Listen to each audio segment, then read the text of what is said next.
প্রতিদিনের মতো আজকেও চলে এসেছি মুরগির খাবার নিয়ে। তো মুরগিকে খাবারটা আগে দিয়ে দিই। মুরগিগুলো দাঁড়িয়ে আছে, খাবার নিয়ে এসেছি, তাই দেখে সাথে সাথে চলে এসেছে যে ওদিকে খাবার দিচ্ছি আমি। তো প্রতিদিনের এটা কাজ আমার, যে মুরগিকে খাবার দিতে হবে। তো এটাতে আছে খ্যাপসা ভাত। এখন ভাতগুলোকে ঢেলে দিয়েছি, আর পানির ব্যবস্থা এখানে করা ছিল, কিন্তু বারে বারে এই ডিব্বাটা পড়ে যাচ্ছে, সেই জন্য এখানেই পড়ে আছে। ডিম পাড়ার জন্য কয়েকটা খোপ করা আছে, আর খেজুর গাছের পাতা দিয়ে ঘরটাকে করা আছে। এদিকে প্যাকেটগুলোকে আমি রেখে দিলাম, জুবালাতে ফেলে দিতে হবে, মানে ডাস্টবিনে ফেলে দিতে হবে। বলদিয়ারা যখন আসবে তখন বলদিয়ারা নিয়ে চলে যাবে। তো এখানে এক জায়গাতে জড়ো করে রাখি, প্যাকেট যেখানে সেখানে ফেলে দেয় না। যেখানে সেখানে যদি প্যাকেট পড়ে থাকে, যদি কোনো সৌদিরা দেখে তাহলে বলবে যে যেখানে সেখানে প্যাকেটগুলোকে ফেলে দিচ্ছ কেন। তো এখানে পরিষ্কার পরিচ্ছন্ন এরকম করে রাখতে হয়। আর খাবারটা খুব সুন্দর হয়ে আছে, মুরগিগুলো খেয়ে নেবে। এই যে মুরগিগুলো সাইডেই দাঁড়িয়ে আছে, আমি সরে গেলেই চলে যাবে খেতে। এই যে সরে যাওয়া মাত্র রুমের দিকে সব লাইন ধরে মুরগিগুলো চলে যাচ্ছে, একে একে সব ঢুকে যাচ্ছে বিরিয়ানি ভাত খাওয়ার জন্যে। তো সবই মুরগি ঢুকে গেল, আর একটা মুরগি যাচ্ছে অনেকটা পরে। তো এই মুরগিটাও চলে যাবে। কিন্তু এই মুরগিগুলোতে প্রচুর ডিম দেয়, তোমাদেরকে ডিমগুলো দেখাচ্ছি যে কত সুন্দর সুন্দর, আমাদের দেশি মুরগির মতোই ডিম। আর দেখে মনে হচ্ছে যে দেশি মুরগি, কিন্তু আসলেই দেশি মুরগি নয়, এটা হচ্ছে অন্য একটা জাত। যে বন্ধুরা সামনে ডিম নিয়ে বসে গেছি, মাত্র 60টা মুরগির ডিম এটা। তো এখানে অনেক ডিম পাড়ে মুরগিগুলোতে, তবুও বিলিয়ে খেয়ে নিয়েছে, অনেক ডিমগুলোকে নষ্ট করে দিয়েছে। এখানে মোটামুটি 28টার মতো ডিম পড়ে আছে। তো আমাদের দেশি মুরগির মতো ডিম, দেশি মুরগির থেকে একটু সাইজে মোটা। এই যে ডিমগুলো একটু একটু মোটা, আর অনেক ডিম পাড়ে, প্রচুর পরিমাণ ডিম পাড়ে। এই মুরগিগুলো যদি আমাদের দেশে পালন করা হয় তাহলে আমার মনে হয় যে লাভজনক হবেই হবে। কেননা এত সুন্দর সুন্দর ডিম দেখে যে কোনো মানুষ পছন্দও করে নেবে, প্লাস আর প্রচুর পরিমাণ ডিম পাড়ে। আর অন্য কোনো কিছু খাবার দেওয়া হয় না, শুধুমাত্র এই ভাতটাই দেওয়া হয়। আর এই ভাতের কারণে যদি এত ডিম দেয় তাহলে একটা আশ্চর্যজনক ব্যাপার। সৌদি আরব এসে ডিম প্রচুর খাওয়া হয়, আর আশেপাশে মানুষদিকে দেওয়া হয়। কেননা এত এত ডিম তো একাই খেতে পারা যাবে না, নষ্ট হয়ে যাবে। তো 60টা মুরগিতে ডিম এত এত পারছে, আর এই মুরগিগুলো আমার কপিল এনে দিয়েছে আমাকে ডিম খাওয়ার জন্যে। তো এই মুরগিগুলো আমাদের দেশে আছে কি না আমাদের জানা নেই তবে প্রচুর পরিমাণ ডিম দেয়। এত এত ডিম একাই খাওয়া সম্ভবও নয়, আর বেশি বেশি ডিম খেলে শরীরের অসুবিধা হতে পারে।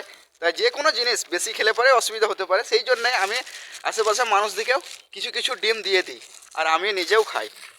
আর তাছাড়াও আমার কপিলরা যখন আসে তখন তো মাংস থাকেই, তাহলে ডিমগুলো অত খেয়ে কি করব, আশেপাশে মানুষদিকে দিয়ে দিতে হয়। অনেক জায়গাতে অনেক মানুষ আছে যারা ডিম বিক্রি করে, কিন্তু না, আমি বিক্রি করি না, আমি দিয়ে দিই। যদি কারো প্রয়োজন থাকে চাইলে পরেই দিতে হয় আমাকে, আর না চাইলে অতটা গুরুত্ব দিয়ে না কাকে গোছিয়ে দিতে যাব ডিমগুলোকে। না চাইলে পড়ে থাকে, অন্য সময় খাওয়া হয়, ফ্রিজে ভরে দিই। বন্ধুরা ফাইনালি রুমে চলে এলাম। এটা হচ্ছে ডিমের কারির তরকারি, আর এই যে রুটি। তা আজকের প্রথম নাস্তা হচ্ছে এটাই, রুটি দিয়ে নাস্তা করছি। চা খাইনি, আর চা খাওয়ার প্রয়োজনও হয় না, এখানে ডাইরেক্ট নাস্তা করতে লাগি। তো এই ডিমের কারি দিয়ে রুটিটাকে আমি খেয়ে নিই। এই রুটিটা হচ্ছে হাতে বেলা রুটি, খুব সুন্দর, খেতেও খুব সুস্বাদু, একদম সেই স্বাদ হয়ে যাবে।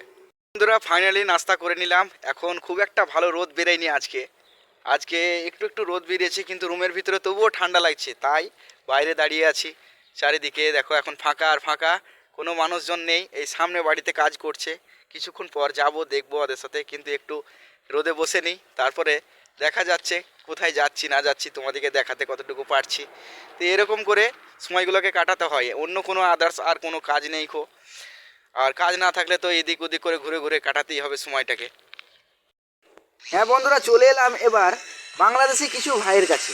তো এখানে কাজ করতে এসেছে, কাজ করছে, আর দুটো বাথরুম আছে, বাথরুমেই টাইলস লাগাচ্ছে। তো বাংলাদেশি ভাইরা বেশ ভালোই, এখানে ভালোই ব্যবহার করে আমাদের সাথে। এসেছে, কাজ করছে, অন্য জায়গা থেকে এসেছে, সৌদি আরবেই আছে, কিন্তু এখানে স্থায়ী নয়। এখানে যেখানে কন্ট্যাক্ট পায় সেখানেই এরা কাজ করতে আসে। তো এই ভাইটা তাদের সাথে হেল্পারি করছে। দুটো রুম, মানে একটা গোসলখানা, একটা বাথরুম, একটা কোমোড, আর একটা এরকম সিম্পল প্যান যেগুলো হয় সেগুলোই।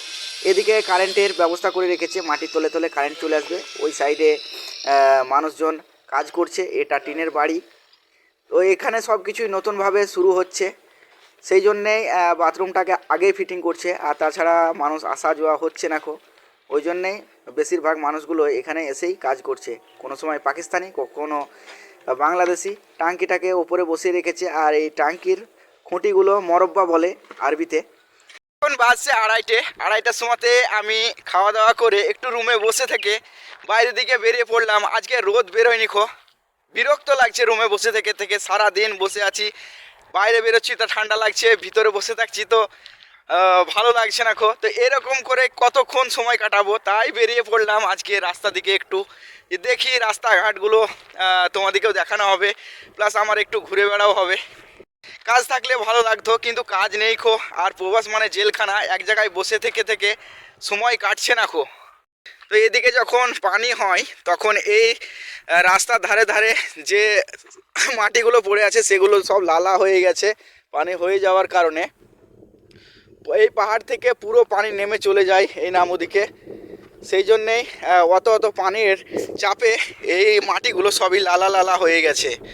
তো বন্ধুরা, এখন পাহাড়ের শেষ সীমানায় চলে এসেছি, দেখেই মনে হচ্ছে যে এটা সৌদি আরব, কেননা ধুধু মরুভূমির মতো ফাঁকা পড়ে আছে, কোনো জায়গাতেই কোনো বাড়ি ঘর নেই, একদম দেখো ফাঁকা ময়দান আর ময়দান। ওই দূর দিকে অনেক বড় বড় পাহাড় আছে, তবে অত দূর যাওয়া সম্ভব নয় এখন। আর এই জায়গাতে এসে ভালো লাগছে এই কারণেই যে আজকে রোদ নেই, যদি রোদ থাকতো তাহলে এই সীমানাতে এসে দাঁড়িয়ে থাকতে পারতাম না। এমনকি যখন রোদ বেরোয় তখন রাস্তাতেই দাঁড়িয়ে থাকতে মন হয় না, তো এই জায়গাতে আর কি দাঁড়িয়ে থাকবো। তো ভিডিওটা যদি ভালো লাগে তাহলে কমেন্ট করো, আর যারা নতুন নতুন আমার ভিডিও দেখছো তাহলে চ্যানেলটা সাবস্ক্রাইব করে সাথে থেকো সৌদি আরবের ব্লগ ভিডিও দেখার জন্য, তাহলে যখনই আমি ভিডিও আপলোড করবো তোমাদের কাছে পৌঁছে যাবে। সকলে সুস্থ থাকো, ভালো থাকো, দেখা হবে আবার পরে ভিডিওতে।